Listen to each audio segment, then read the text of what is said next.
দুর্গাপুজোর ঢাকে কাঠে পড়েছে চরম ব্যস্ততা কোমরপাড়ায়। প্রতিমা তৈরিতে মৃৎশিল্পীদের মধ্যে যেন চলছে এক অঘোষিত প্রতিযোগিতা। বাঙালির শ্রেষ্ঠ উৎসব শারদীয় দুর্গোৎসবকে সামনে রেখে প্রতিটি কোমরপাড়ায় চলছে প্রতিমা তৈরির ব্যস্ততা। দশভুজা দেবী দুর্গার প্রতিমা তৈরিতে মৃৎশিল্পীদের মধ্যে যেন এক অঘোষিত প্রতিযোগিতা। দিনরাত এক করে মৃৎশিল্পীরা অতি সযত্নে মৃন্ময়ী মাকে চিন্ময়ী করে গড়ে তোলায় হাত দিয়েছে।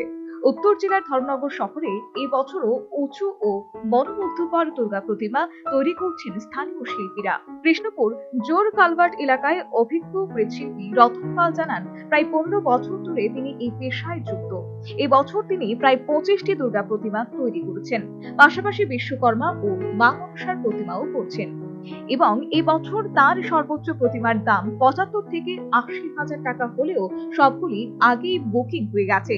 রতনবাবুর কথায় মাটি, বাঁশ, খড়, রং, লোহা, সুতলি, কাপড় সহ প্রয়োজনীয় সব কিছুরই দাম আগুনের মতো বেড়েছে, কিন্তু মূর্তির দাম বাড়েনি। ফলে গত বছরের তুলনায় লাভ অনেকটাই কমে গেছে।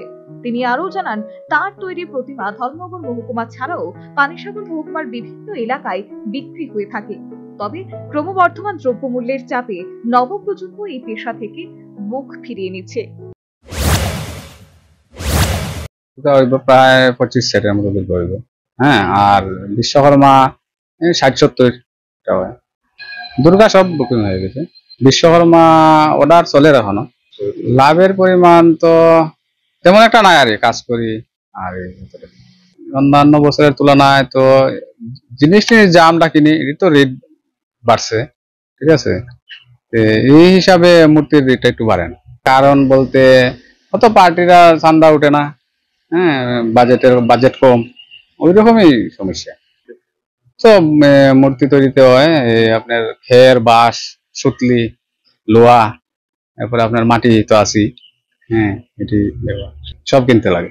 আমার আছে টোটাল সব মিলে 5 জন আছে, আমরা 5 জন কাজ করি। রাজ্যেরও আছে, বহিরাজ্যেরও আছে। এটা পরে আপনার কুচবিহার। বেচা বাড়ার তুলনায় এবার একটু কম আছে। লোকের সমস্যা, লোক মিলে না। চাহিদা আছে, মূর্তির চাহিদা আছে, তবে লোকের লেগে মানে বাড়ানো যায় না।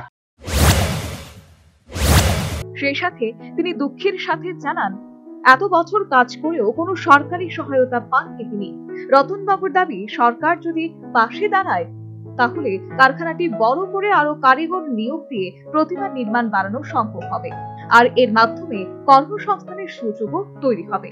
তবে এই বছর পরিস্থিতি আগের বছরের মতো অনুকূল নয়। কাঁচামালের দাম লাগাম ছাড়া হারে বেড়ে গেলেও অধিকাংশ ক্লাব ও সার্বজনীন পুজো কমিটি মূর্তির দাম বাড়াতে রাজি নয়। ফলে মুনাফা কমে যাচ্ছে মৃৎশিল্পীদের, অথচ এই শিল্পই তাদের একমাত্র আয়ের পথ এবং সংসার চালানোর ভরসা। তবুও শারদীয় উৎসবের আনন্দকে সবার কাছে পৌঁছে দিতে তারা আপ্রাণ চেষ্টা চালিয়ে যাচ্ছেন। সে যাই হোক, শিল্পীদের অক্লান্ত পরিশ্রম আর সৃজনশীলতার মধ্য দিয়ে রাজ্য জুড়ে ধীরে ধীরে ফুটে উঠছে দেবী দুর্গার চিন্ময় রূপ। এখন অপেক্ষা শুধু পুজোর দিনগুলোর জন্য। Bureau report, news vanguard.